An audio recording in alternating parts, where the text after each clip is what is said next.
Hi guys, and welcome back to my channel. It's been a while. I have been traveling a lot. I went to World Cup in Baku, and then I traveled to Abu Dhabi and I played in a tournament. But today I want to show you actually some of the opening traps that I used to play when I was a kid, and I got a great result with this opening as white. So if you're struggling playing as white, or if you don't get advantage in the opening when you're playing as white, because as you know, when you're playing with white pieces, you're usually supposed to get a small advantage. Even if your opponent doesn't make a mistake, you want to create, some sort of advantage for yourself, or some, initiative for yourself. So if you're struggling in the opening, then this video is definitely for you. I try to break things down and make it easier for you to remember, and so keep on watching. Okay, so the move that I used to play as a kid is 1e4, and to be honest with you, I became world youth champion with this move, e4, and this is still one of my favorite moves. So e4 gives you a lot of options, so I'm gonna walk you through the lines that I want to show you and the opening traps. So let's say if your opponent plays e5, which is a more, common response here, I would say, and then you play knight f3, so you're attacking the pawn on e5. And the best move, or one of the main lines here for black, is to play knight c6. But here sometimes, some players might play f6 or d6, which are not good moves, but I will explain those moves later on in next videos probably. But I want to stick with the most popular move, which is knight c6. Okay, the idea is black wants to protect this pawn, right? And now you can play d4. So you want to play Scotch game, but basically you're not gonna take this pawn back. So after pawn takes here, you're not gonna take here with your knight. Instead, you want to play bishop c4. So you're playing Scotch Gambit. And now black has couple of options. Black can play knight f6 or bishop c5, which are the main lines here, but some people might see a check and they might just play bishop b4, right? So if black plays bishop b4 here, you can play c3 and you're attacking the bishop, so black probably needs to take the pawn. And then you can take with your pawn. Notice that in this position, it's better to take with the pawn, even though you're creating this isolated pawn for yourself. Why? Because now the bishop is under attack. And in this sort of positions, you usually want to play with tempo. It means you don't want to allow your opponent to develop his pieces. And now, since the bishop is under attack, black needs to move the bishop one more time. So let's say the bishop goes to c5, which is not a good move. The best move here is to play bishop a5, which we will cover that move later on.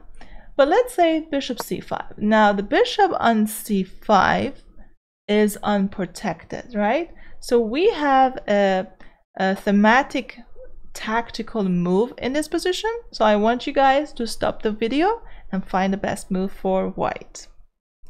Yes, the best move here for white is to sacrifice the bishop. So bishop takes f7, king takes f7, and then you play queen d5 check. Notice that the bishop on c5 and the king on f7 are under attack, so we have a fork here.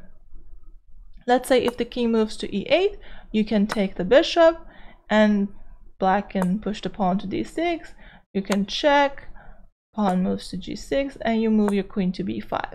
Okay, in this position, you're not up in material, but you have a big advantage. As you can see, the evaluation bar shows a plus 1.3, which is about 1 pawn and a half. And the point here is that black king is in the center and black cannot castle. Notice that the king has moved, right? Even though the king is on his first spot, but he can't move. And the king is in the center. And white can easily castle short and later on attack in the center. So this position is completely winning for white. Okay, let's go back and see what happens if in this position, after b takes c3, black finds the best move, which is bishop a5. If black plays bishop a5, now the best move for you guys is to castle. So remember, if you can castle in these sort of positions, it's a good idea. Although you always need to look at your tactical moves. For example, here, bishop takes f7 doesn't work. Why? Because the knight is protecting the bishop. So we cannot sacrifice our bishop because the king can simply move and the bishop is safe. So we can't take the bishop. That's why here it's more logical to castle and see what black wants to do.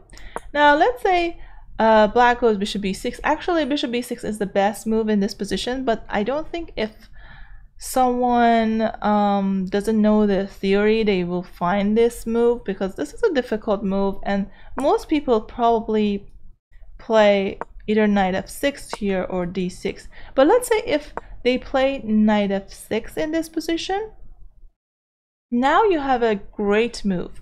What does black want to do here? Black wants to castle, right? So we need to stop his castle. So we need to play bishop a3. And as you know, the king cannot go through check, right? So here black needs to castle. So he might play d6 in order to block the bishop and prepare to castle, right? And now we have a very nice pawn break here. We push the pawn to e5. We are attacking the pawn and the knight, but the point is we want to keep this king in the center. We don't want this king to castle. And if here black takes with the pawn, now we have a very strong move, queen b3. The threat is to take this pawn and checkmate the king in 2 moves. So let's say if he plays a random move like bishop b6, we can easily take the pawn, king e6, and we can checkmate the king. Beautiful checkmate, right? Okay, now let's go back. Let's say black protects the pawn with the queen, right? The queen can't move to e7 because of the bishop. Let's say the queen moves to d7 to protect the pawn, but now we can even put more pressure on the pawn. So again, we want to take the pawn f7. And okay, rook f8, we can take the rook, or even we can just move the rook to d1, which is a better move here. You're attacking the queen. And let's say if the queen moves to f5, now you can take the pawn on f7, rook takes f7, queen takes f7, check. The queen is protected by the knight, so the king can't take it. And here is a checkmate, right? So now let's go back and let's see what happens if he doesn't take with the knight. Sorry, if he doesn't take with the pawn, and if he takes with the knight. So if he takes with the knight, we're gonna do the same plan. So we're gonna take the knight, pawn takes. Again, the king can't castle, so we're gonna put pressure on the pawn on f7. And if the queen goes to d7, okay, we don't have a knight to play knight g5, but we have our rook. We can attack the defender. The queen is defending the pawn on f7, and we need to put pressure on the defender. So rook d1, and in this position, black cannot defend, and this is just lost for black. So let's go back and see what happens if on move number 7 here, if you remember, the best move for black is to play bishop b6 to make sure that the bishop is safe. Okay, after bishop b6, you can play e5. What's the point of this move? The point here is that you're taking away this square from the knight. So this is a good square for the knight, and the knight can't move to f6. And if he goes to e7, now you're going to play bishop e3. And let's say if black castle in this position, you can play rook e1. Okay, the evaluation bar says that it's about equal, right? But actually, this position is practically, I would say, more comfortable for white. Why? Because white has more space, white has better development, and how does black want to get his pieces out? So probably black needs to give his pawn back by pushing the pawn to d5, but this is a difficult decision. If black doesn't know the theory very well, black might, play something else like h6, and now after h6, this bishop is still blocked and black cannot finish his development. But the best move here for black is to play d5, and after d5 we're going to play e takes d6, which is an en passant, right? And after c takes d6 we can play queen takes d6, and in this position you got your pawn back and white is okay. I'm not saying that white is winning here, but if black plays all the best moves, all the 12 moves that we have on the board so far, I mean black actually played 11 moves so far, so if black plays all the best moves, then it's okay to get an equal position, right? Or I would say again white is a little bit more comfortable because of this diagonal that we have against this rook. Okay, so this is the best approach for black. Now let's go back and see what happens if black plays knight f6 on move number 4. So let's say bishop c4, black doesn't check on b4, and black plays knight f6 instead. So now the best move for you guys is to play e5, and this is a very important move, so I want you to remember it. So knight f6, you push your pawn to e5, and the best move for black here is to play d5, which is a difficult move again. If black doesn't know this position, if black moves the knight, then you will get a very nice position. So we're gonna get back to this move d5 later on, but I want to show you what happens if the knight moves to g4. A lot of players might play this move. Why? Because number one, the knight is under attack, right? And you want to move your knight somewhere that you can attack something else. So knight on g4 is putting pressure on the pawn e5, and now black has 2 attacks on the pawn and white has just 1 defense, but it's totally fine. So you can just leave the pawn and castle. So castle is a great move here. Why? Because you put your king into safety, and your plan is to get the rook to e1 to protect your pawn, or if he takes, you're going to pin the knight. So for example, in this position, if black takes the pawn, which is not a good move, black probably needs to develop his pieces. So let's say if he takes the pawn, now you can take with the knight, he takes with the knight, and then you're going to play rook e1. You're pinning the knight, and next move you're going to put more pressure on the knight. So for example, let's say if the queen goes to e7, or if he pushes the pawn to d6, doesn't matter, you're going to play the same thing. You're going to play f4, and this knight is under attack. If he moves the knight, you're going to win the queen and eventually win the game. And if he doesn't win the bishop, if he pushes the pawn, for example, you can just take and move your queen to h5 and put pressure on this pawn. You want to take the pawn and pin the queen. Notice that in this position, black cannot defend the pawn by pushing the pawn to f6 because the pawn is pinned, and here white has a winning position. Okay, let's go back and see what happens if in this position instead of taking the pawn on e5, if black plays bishop c5 here. Now, after moving the bishop to c5, you can play bishop f4. Now you're protecting your pawn and you're planning to attack the knight because the knight is not on the right square. So let's say black castles.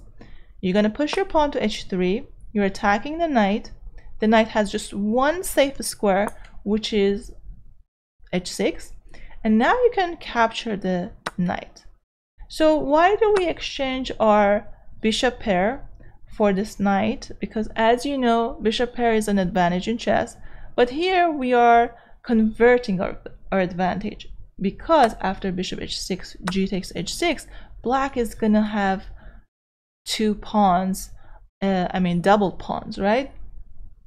So after this move, not only black has weak pawns on h5, but also the black king is exposed. That's another drawback in black's position. So here you have a really nice move, c3. What's the point? You want to get your pieces out as soon as possible. Why? Because now you're putting pressure on d4. If he doesn't take you, you're going to take the pawn, you're going to connect your pawns. So for example, let's say if d6, you're going to simply take the pawn, you're attacking the bishop, you got your pawn back, and you have a nice position, right? So probably black is going to take the pawn. And now you take with your knight. And the point here is that, look at this knight. The knight wants to move to e4 and attack the bishop and the square on f6. So let's say black plays d6, because as you know, black needs to get this bishop as soon as possible. Then you're going to play knight e4. You do not need to protect this pawn. Why? Because if he takes your pawn, you can simply take, and then win the bishop on c5. The pawn on d6 is overloaded. So basically, by moving your knight to e4, you are protecting this pawn on e5 indirectly. He cannot take your pawn. If he takes with the pawn, you can simply pick up the bishop. Okay, so let's say in this position, black moves the bishop back to save the bishop. Now you can check on f6. And let's say if the king goes to h8, actually I'm going to show you this line. Let me show you king g7, which is not a great move, because now you can play queen d2. And let's say if he takes the pawn, you can play knight h5 check, king g6, because if the king goes back, you can take the pawn on h6, and you're threatening the checkmate on g7. So king goes to g6, and now you have a beautiful queen e2. Why? Because you don't want to exchange the queens, especially if the king is exposed. You want to keep the queens on the board, right? So you play queen e2, even though your knight is under attack, but he cannot take it, because if the king takes here, you play bishop takes f7, another brilliant move. The reason is you're gonna get a fork after this move. So bishop f7 check. The king cannot move anywhere, so he has to take your bishop. And then you're going to play knight takes e5. It's a check. It's a discovery check, right? So if the king goes here, we're going to see what would happen. But let's say if the king goes to h4 first. If the king goes to h4, we want to push the king to this square. So we're going to check the king. If the king takes this pawn, we have one move checkmate. I want you to pause the video again and guess white's checkmate. How can white checkmate the king in just one move? Yes, the right move here is to play queen h5. Beautiful checkmate, isn't it? Okay, so let's go back and see what happens if the king goes to g5. If the king goes to g5, we can simply take the rook on f7 and get the queen on the next move. This is absolutely winning for white. Okay, let's go back and see what happens if here black chooses king h8. So king h8 is a bad move. Why? Because the king is trapped in the corner and we can play queen d3. The idea is to checkmate the king, and it's not possible to defend the king. So if the king, for example, moves to g7, we can simply take. And black probably needs to give up his queen for the knight, but this position is absolutely winning for white. Okay, so let's go back and see what should black do in the position after 5 e5. So if we push the pawn to e5, the best move here for black is to play d5, counterattack. So we attack the knight, black needs to go for counterattack, and then the best move for us is to play bishop b5. We do not need to take the knight on f6. We want to play bishop b5. We are pinning this knight, and we keep our threat here. So black needs to move the knight. The best move for black again is to play knight e4. And now you should take on d4 with your knight, and you're putting pressure on this knight. Okay, so I think at this point I covered a lot of lines and variations in this opening, so I don't want to confuse you. So I'm gonna stop here and make another video for this line, and I'm gonna go over the tricks and traps after knight takes d4. But if you like such videos, please tell me in comment section, and like this video if you enjoyed this opening or this video. And I hope you guys have a great day or night wherever you are, and I will see you soon. Take care.